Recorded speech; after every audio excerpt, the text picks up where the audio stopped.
Welcome back to another innovation review. Today we're going to be checking out the Volt Air from Oh Wow Cycles. But before we get into it, just want to say thank you guys so much for supporting us. And if you haven't already, please make sure to like and subscribe, hit that little notification bell, and you can be notified when we come out with new reviews. That being said, let's get into the review.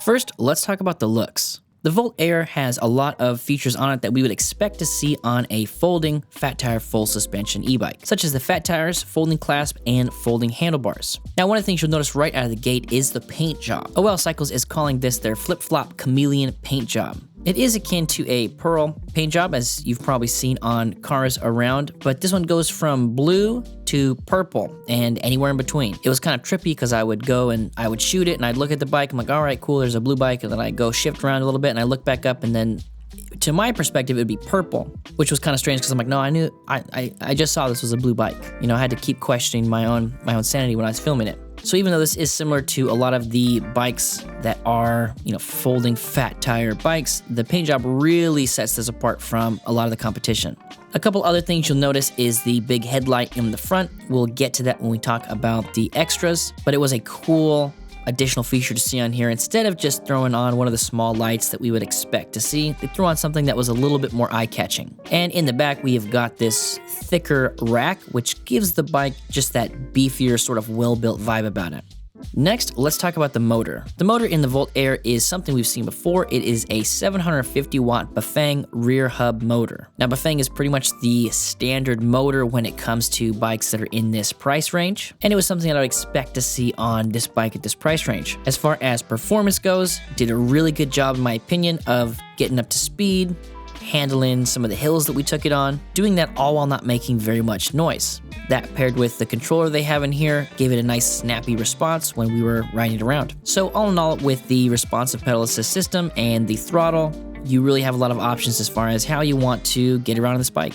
Next, let's talk about the battery. The battery on the Volt Air is lockable and removable, and its home is right here in the down tube. The battery is 48 volts, 16 amp hours, and 768 watt hours. Once you have this battery fully charged, you should be able to get anywhere between 35 to 50 miles, depending on how you're riding it, the terrain, how much throttle you're going to use, etc. One of the nice things about having a battery that is removable from the frame is you do have the option to charge it on the bike, which is excellent. And then if you want to charge it inside in your office, something like that, you can just use the keys, unlock the bike, and then you can take the battery out, charge it somewhere else. Now, if you do drain the battery and you are looking to recharge it, should take about 4 hours or so to get you back to a full charge, ready to ride again.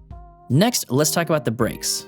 The Volt Air has Tektro hydraulic brakes with 160mm discs in the front and the rear, and it is nice to see a bike like this with the hydraulic brakes as opposed to some of the mechanical disc brakes that we're used to seeing on bikes similar to this. Now, the bike isn't super heavy and it's not going super fast. I mean, it's going 28 miles per hour, right? So that's going to be your class 3 speed. So it was nice for me to see the hydraulic brakes here. As far as stopping power goes, they do the job. They stopped the bike. I was cruising, doing some brake tests at top speed, and you'll see that later in the ride test. And all in all, functioned well, no rubbing noise, they were good to go. Next, let's talk about the gears. The Volt Air comes with a Shimano rapid fire 8-speed shifter up here on the right hand side, and that is connected to our Shimano Altus derailleur here in the rear. Now, having the 8 gears to choose from allows us to more efficiently climb hills, or if we're on a flat and we're looking for top speed, we can go up to that 8th gear, or down to the 8th gear if you want to get technical. And that's going to allow us to pedal at a slower cadence while still getting top speeds and not having to, run our wheels or do any ghost pedaling.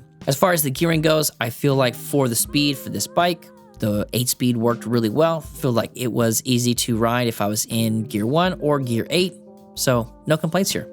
Next, let's talk about the extras. The Volt Air has quite a few extras when we compare it to other bikes that are similar. The first one's going to be that headlight, as we already mentioned. This is a bigger headlight, kind of an eye-catching piece to the bike, and it functions well. It's integrated into the battery, so you don't have to worry about carrying around any extra batteries or anything like that. And although I didn't get to test this bike at night to really kind of get the full feel of what riding with this light would be, Based on my experience, I would say this is something that I would feel pretty comfortable with riding around at night. Speaking of lights, in the back we have got an integrated tail light, and so you're going to be able to turn that on so you can use it as a running light, and then it's also going to light up if you pull on the brake levers. So that's an extra safety feature. People will know you're coming to a stop. The other thing that is extra, and actually just looking at the OL cycles in general, one of the things that they have chose to put on there is the turn signals. Now, sometimes this can be a little bit cumbersome, but the way they have organized the dashboard and the ease of use on the turn signals, it's a welcome sight here. I think they worked really well. They're easy to use. And again, it's just another extra safety feature that OL Cycles is putting into their bikes. The other extra we have here are going to be the fenders. Up in the front, we've got a metal fender, and in the back, we've got a metal fender. These are typical fenders we would see on a bike like this. They did the job well, no weird rattling or anything like that, so they did the job. I don't know if there's much you can complain about a fender, doing its job. The other extra we have here is going to be the rear rack. Now, I like this rear rack for a couple of reasons. One, there's some really solid mounting points for it, so it's very easy to install or uninstall if you wanted to do that. And it's a little bit thicker, meaning that it just feels like it's got a little bit more stability to it when compared to one of the smaller, skinnier rear racks. It's got a good solid mounting point for our rear light here, so all in all, no complaints about it. The other extra we have here are going to be these folding pedals. Now, if it were me, my own personal opinion, I would probably swap these out for something that was a little bit more substantial, even if it was just the Well-Go platform pedals, something like that. Now, I've got wider feet, so when I get on smaller pedals like this, doesn't really feel the best to me. Just my personal opinion though, but if I was going to keep this bike long term, that's probably something I would look to upgrade in the future. The other extra that is really a part of the frame is going to be the little handle they have installed in between the seat tube and the down tube here. Now, if you've ever had to carry a bike around or just maneuver it around certain things, even if it's not folded up, you'll know that having a handle like this or a nice spot to grab the bike really does make quite a bit of difference. Would it be a great bike without the handle? Probably, but it's just a nice little addition here, and that's why I'm throwing it in with the rest of the extras. Next, let's talk about the folding. When you're evaluating a folding bike, there are a few things you want to look at. The first thing is going to be the stem and the angle of the stem. Here on the Volt, folded up right next to the bike, so that means there's not going to be any weird, awkward sticking out that we've seen on some bikes in the past. The next thing is going to be the angle of the main hinge, so we're going to fold that in all the way. Now with the Volt Air, it does fold up like it's supposed to. Both of the tires have the same angle when it's completely folded. If you had a bike that the angles were off a little bit, one of the tires would be higher than the other one, and that would mean that it would be difficult to fold. It wouldn't balance well, and luckily with the Volt Air, that's not the case. The next thing we want to look at is going to be how this bike rests on the ground, and they have the integrated frame stand, which we've seen on several bikes like this. The frame stand worked well, it seemed like it was the right height, so all in all, the folding experience here was pretty nice.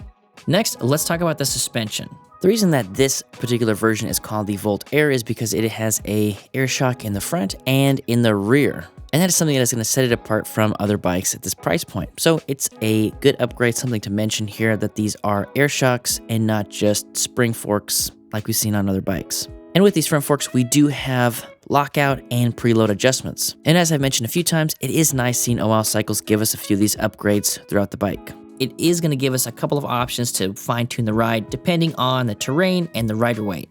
And here in the rear, making this our full suspension bike, we have got an HLT rear shock. It is going to add a lot of cushion to the ride. The next part of suspension we like to talk about are going to be the tires. The tires we have here are 20-inch by 4-inch Chaoyang tires. Now we don't have any of the fancy nighttime safety things like sidewall reflective stripes, but these are a very common tire, which is good for two reasons. One, they manufacture a lot of them, so if you need to get a new tire, which if you're gonna ride this bike at some point, you will need new tires, and that's the same for any bike. When that day comes, you won't be waiting around for some specialty tire to come into stock. So even with the front suspension, rear suspension, if you find that the ride is still a little too stiff, you can play around with some of those lower PSIs. The other part of suspension we like to talk about is the butt suspension. So the saddle we have here is a middle-ish size, somewhat comfort saddle. Now for my particular posterior, which is sort of a tongue twister, I don't think it fit me quite right, but there's nothing wrong with the design. The seat seemed very comfortable. It's just for me and my sit bones didn't really match up well. The nice thing is with a seat like this, or on other e-bikes we've seen, it's an easy and cheap upgrade to find something that fits your butt perfectly. Next, let's talk about who this bike might be for. With any folding bike, the main demographic are going to be people who want to take advantage of the folding capabilities. So whether you're somebody who has a smaller car, SUV, or RV, any of the Vs, you will have the opportunity to break it down into a fairly small package. And remember, you've also got those folding pedals to save yourself a couple inches on the sides as well. Because we've got those fat tires, I could see this being used by somebody in an RV, throwing it on a boat, go do some exploring out there in the woods. And the fact that it's a little bit smaller, you can kind of zip around, get into some of these areas maybe you wouldn't be able to get into on a larger bike. And because we've got this fun, responsive ride with a rack in the back, I could easily see this being used for heading down to the grocery store, going to the corner store, grab something to drink, a Mountain Dew maybe, a Pepsi, whatever people are drinking these days. And so this does come across as a pretty wide range as far as people who might be able to use this bike. Now, I don't see this bike being the perfect commuter bike. However, if you had a smaller commute and you wanted to throw on some pannier bags or a back basket or something like that, you could carry quite a bit of things on this bike, and then when you get to the office, you could fold it up. So there's probably an argument to be made that this would actually be a decent commuter bike. There's really not a whole lot of drawbacks to this bike in my testing and the reviews that we did. Yeah, there might be a few things I would personally swap out, such as the pedals and the seat, but all in all, it seems like the components are well put together, well made, and OL Cycles goes above and beyond as far as the customer service goes. With OL Cycles, I was actually there hanging out with the founder, and I heard him talking to people. He was answering people's questions, he was dealing with things, really good customer care. There were several people on the phone that said, hey, thanks for taking care of me. And so I can't always comment on the customer service, but I got to experience it, so I thought I would share that in the review with you guys. All right, guys, we talked about the bike, we talked about the motor, the battery, some of the extras you get, the customer service, but now I think it's time for us to head out for the ride test. All right, guys, we are out here on the Voltaire. Got that sweet, sweet paint job on here, the nice big light in the front, and we're doing the ride test. So let's go ahead and try it out as if it were a regular bike. So we got the pedal assist off. Go ahead and, oh, we're in third. Start out in first gear. Howdy. And we'll go to second and third. Now, one of the things I do like is the display is going to tell us how fast we're going, even though, you know, the motor's on, it's not giving us any oomph. It's still going to tell us how fast we're going, which is nice. Going to 5, 6, 7, and 8. So how is it to pedal? Really not too bad. Right now I've got the seat all the way down, so my pedal geometry is not the best. So, you know, I'm feeling a little bit up in the quadular region, but, you know, this is an electric bike, so, oh, there's 8. For some reason I thought I'd already gone to 8. All right, let's go ahead and pop up into process level 1 and do a little pedaling. So one's gonna take us to that 8, 9. I guess we were already there. Not much to see, folks. Go to pedal assist level 2.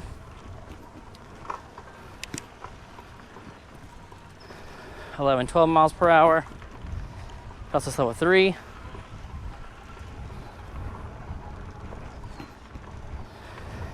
(13-ish). Pedal assist level 4. It's about that 15 miles per hour.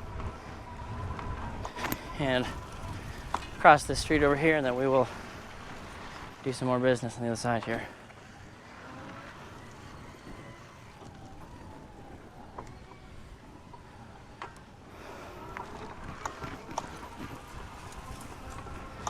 And pedal assist level 5.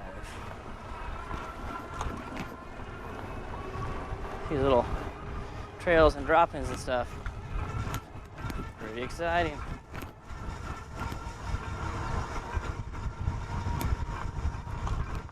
We're getting 22.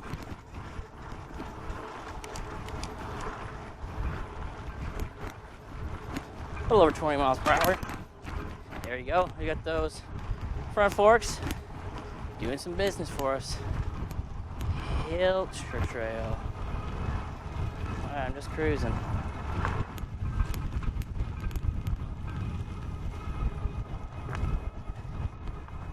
Now I gotta hit one of these. What is that? Is that a... Okay. All right. There we go.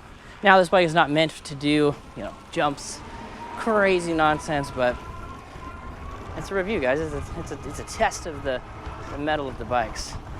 So we gotta take it in some conditions you shouldn't take it in to know if it can stand the test of time. Also, I just enjoy it.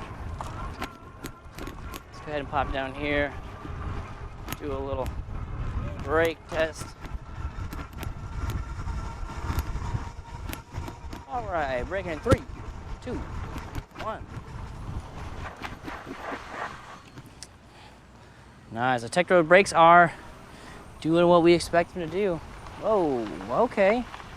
What is this all about? A little windy road, just as I'm talking about the brakes, we're using them again.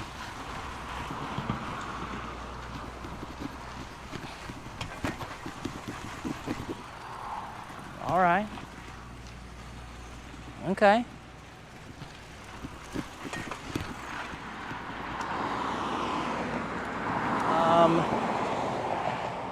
Yes, this is what happens. You don't know you don't know where the heck you're going. All of a sudden, I was on a recreational trail. Now I don't know what the heck's going on here. And I only vaguely remember where we parked. Well, guys, here we are in Fulton, as I had mentioned. Getting a surprise tour of whatever road this is. Now you're looking for David Brand New's house. Is he in Fullerton? I feel like he's in Fulton. I don't know, though. I can't be certain. All right, Laguna. Pretty sure we went on another one, but let's try this. Very nice. Let me see if we can get to the top of that main parking lot we were in. Well, in case anybody was curious about how's Bad Boy handled sidewalks. Now, as far as motor noise goes on here, it's very on par, you know, with all the motors. You know, these days, after we've been doing so many reviews, it's very rare to see something that just is screeching, just absolutely obnoxious. You know, is this a perfectly silent motor? No. Most of them aren't, but very on par, very similar. So let's keep on cooking. Now here on this display, similar to the 4.2 model that we were on earlier, the trike, it is going to tell us how much power we're pulling, which is nice. We can see how efficient we're being. You know, it's always nice to be efficient. As far as the ride feel goes, it's very comfortable. We've got a nice medium-sized saddle. If I was going to keep the bike long term, the saddle might be something I look to upgrade. It does kind of fit me in, you know, personally it fits me in kind of a strange spot. I don't know what you guys are doing here. Just pass them. Just pass them up. Wish them love, baby. Love and peace. All right. So, we're just hoping that eventually we cross that trail.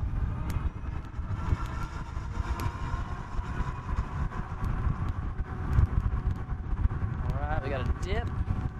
10 miles per hour. How about 25, guys? How about 25? Oh, nope. How about 10? How about 10? Clear and clear. I'm feeling good about where we're at now. Feeling good about it. I think we're going parallel to the trail. I'm pretty sure the trail's off in that direction. So once you dip under 30% here on the display, it's going to turn red, which is nice so that if you are out for a long ride and, you know, you can't read numbers, but you can see colors, you see the red, you're like, oh, okay, that's under 30%. It's also going to show us a few different things here. Our average speed. Come on, I've been going faster than that. I don't know what this says averaging to. Then we got average speed, we've got max speed, 49 miles per hour. I don't remember going that fast, but all right. And then we can also see a couple things. So our odometer's at 2 miles down there. 41 minutes is at the time, and then we got 2.9 miles on this trip. So it's gonna give you like quite a bit of information here.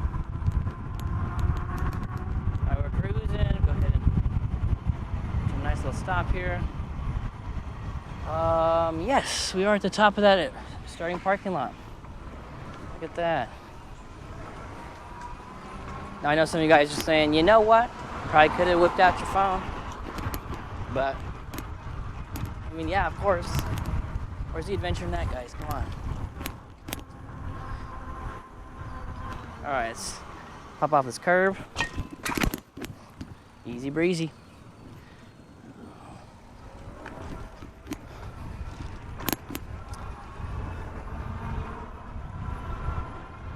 Cruising.